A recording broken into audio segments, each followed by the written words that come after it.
Oh, shit. What's the difference between me and you? Hold on! Action! Who's the action hero now?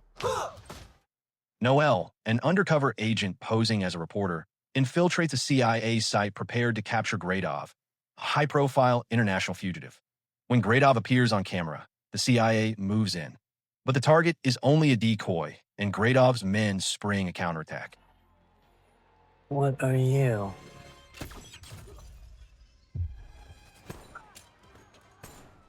The CIA forces are quickly overwhelmed. Most of the agents are killed, and the Esalen AI system, designed to hack global communications, fails to activate. Gradov takes control of the system for his own use. Noel fights back with everything she has, but the enemy is too strong. One of Gradov's men shoots her, and Gradov secures the area before wiping out the rest of the CIA team. Drop it. Afterward, Noel is declared missing. The world had just lost its first battle. This is heads of state. The story then shifts to the British Prime Minister, Sam, who grows frustrated with the media's obsession with the new U.S. president, Will Derringer.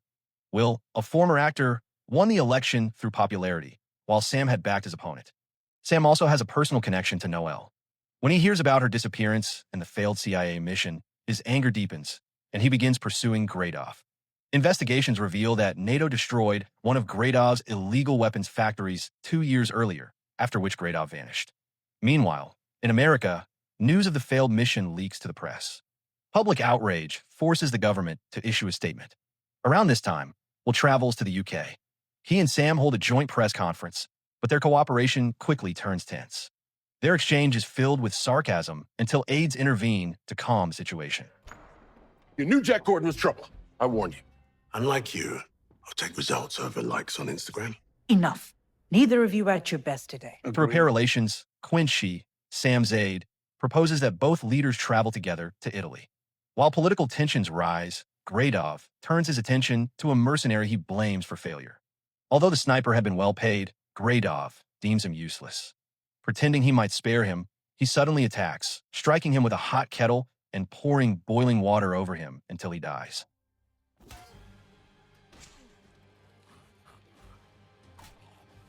The next morning, unaware of Gradov's brutality, Will and Sam board Air Force One for their trip to Italy. Their friendly behavior helps reduce negative media coverage.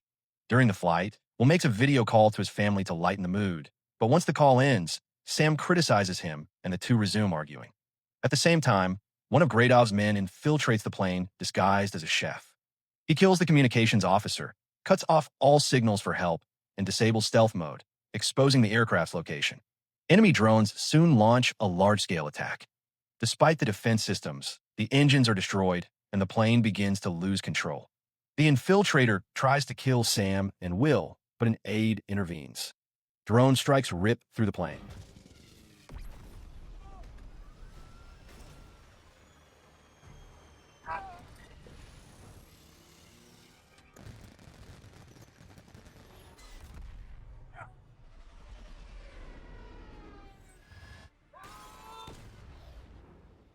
The chef, still alive, burns nearly all the parachutes before escaping with one. Only 2 are left. The aide gives his final instructions, telling Will and Sam to reach a safe house in Poland, then head to the Golden Mountain Mining Company under the Gdansk Bridge. He forces them to jump to survive. But an honor, Mr. President!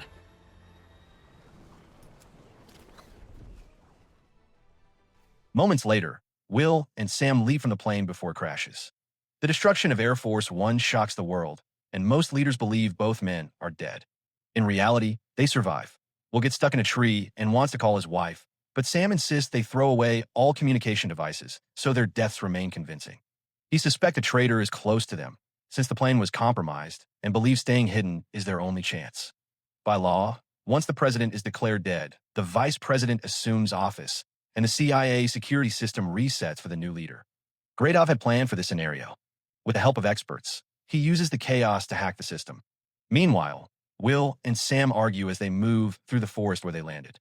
They encounter a group of hostile youths and a car that could take them to Poland. Since they must stay hidden, they try to steal it, but they are caught. Will attempts to calm the group with his charm, but the crowd grows violent. A fight breaks out, and Sam, though not trained for combat, uses his size to protect them both.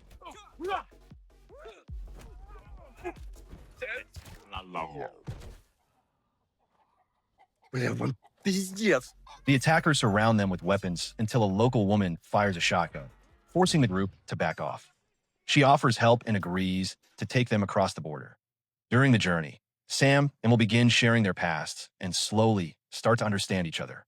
At the border, the woman hides them among livestock. The guards grow suspicious, but she bribes them with a sheep, and they are allowed through to Warsaw.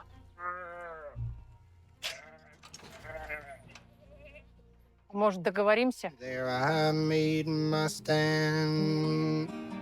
When up on Grateful for her help, Will gave the woman his luxury watch. Soon after, Sam and Will arrived at a CIA safe house in Poland, unaware that they had been caught on camera. The Esselin system, now in Gradov's control, detected their presence and alerted his men. Inside the safe house, a young agent named Marty was relieved to find the president alive. But the situation was already critical. Since Esselin had been hacked, over 20,000 CIA files had leaked online. These files contained sensitive intelligence from multiple countries, creating global chaos. This had been Gradov's plan all along. Will instructed Marty to contact the CIA and report his survival. Suddenly, all communication devices went offline, confirming that the enemy had arrived. Marty prepared to defend the safe house while carrying a monitor linked to the defense system. He set traps and launched surprise attacks, but the enemy heavily outnumbered him.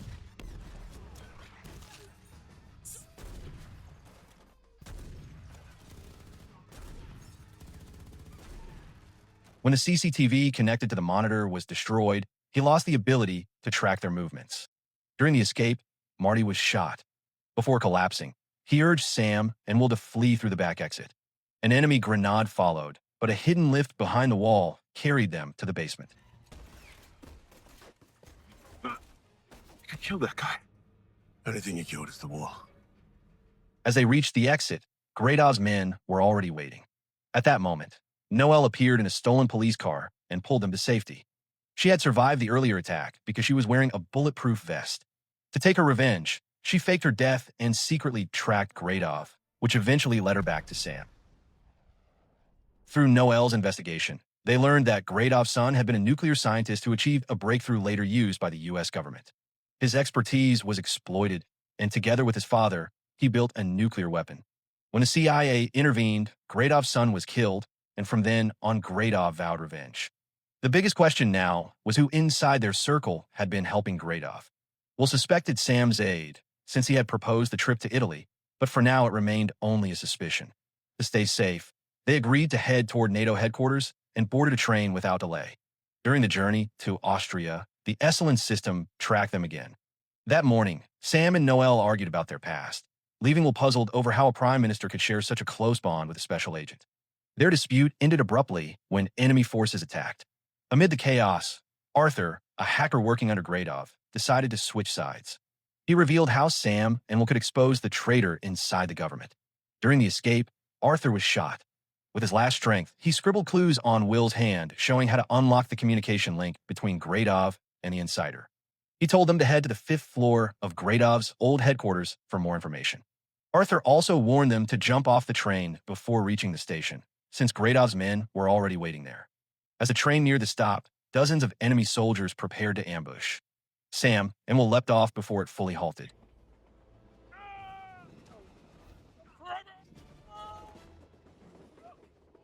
Meanwhile, the new U.S. president tried to persuade world leaders to remain in NATO. Trust had already collapsed, however, since the leaked CIA files had damaged the alliance. Countries began withdrawing one by one. After a long journey, Sam, Noelle, and Will reached Gradov's former headquarters. Following Arthur's clue, they searched the upper floor and discovered a device storing secret communications between Gradov and his insider. The Esselin system tracked them again, and Gradov's forces launched another assault. Inside the case, they found a bag of weapons. Sam tried to hold off the attackers while Noelle and Will worked on the device.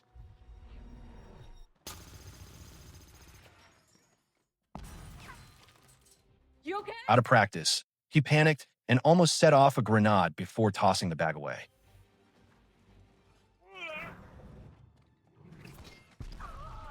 They managed to fight back, but their ammunition quickly ran out. With only a sound-based weapon left, Sam used it to disable a few more soldiers. Then, without warning, the enemy pulled back as if they had received new orders. At that moment, Noel accessed the computer and uncovered the traitor's identity. It was Will's A. Bradshaw. The retreat now made sense because Gradov himself had arrived. The glass case holding the communication device was lifted onto a helicopter, trapping Noel and Will inside. Sam, left behind, was nearly killed by enemy fire.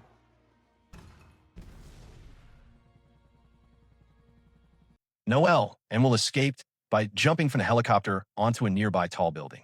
Believing them dead, Gradov ordered the device dropped from the air. Soon after, one of his own men betrayed him by hiring mercenaries to kill him on board. Armed and ready, Gradov fought back and survived.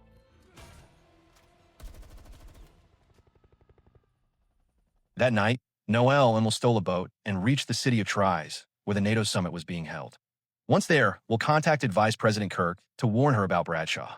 Shocked to hear his voice, Kirk quickly sent the presidential car to collect them. Inside the car, the truth came out. Noel and Will were held at gunpoint as Kirk revealed herself as the real traitor. She had always used the name Bradshaw when speaking with Gradov. During the ride, Will acted foolishly to distract the guards. Noel seized the chance and grabbed a weapon. Gunfire broke out, killing the driver and sending the car out of control. Gradov's forces then appeared and opened fire. At that moment, a fire truck crashed into the scene. Sam, who had survived earlier, was behind the wheel. Will and Noel were stunned to see him alive. Gradov's men fired at the truck until it caught fire and was about to explode. Before it was destroyed by an RPG, Sam leapt into the car with him. Taking control of the vehicle, Sam ordered Will to help Noel deal with the last enemy inside. Will activated the smoke bomb system, confusing Gradov's men.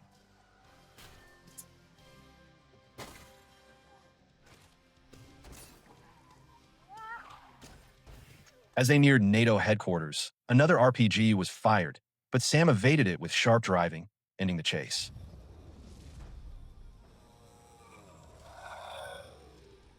Inside the NATO building, most member states were on the verge of dissolving the alliance. Sam and Will entered and revealed the truth, urging leaders to stay united for global security. Kirk's betrayal was exposed. She attempted to justify her actions, but before she could finish, Gradov stormed in and shot her. He then attacked the chamber with grenades and gunfire, throwing the summit into chaos.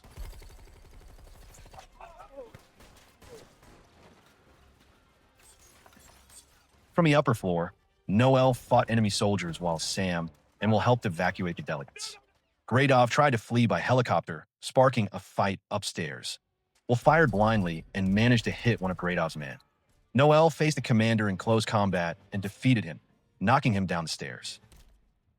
On the rooftop, Gradov launched another counterattack. As Sam and Will closed in, he pulled a hidden weapon and tried to escape again by helicopter. Sam drew enemy fire, sacrificing himself, and was shot. With no weapons left, Will hurled the statue into the helicopter's rotor. The aircraft crashed and exploded, killing Gradov. 2 months later, Sam recovered from his wounds. He met Will at a restaurant, where their bond was clear. Sam even asked Will for personal advice, showing he no longer carried his burdens alone. The film ends. So the moral of the story is if you ever find yourself on Air Force One with a fake chef, enemy drones, and a bag of grenades, just remember, act dumb, jump out of moving vehicles, and hope your friends show up in a fire truck.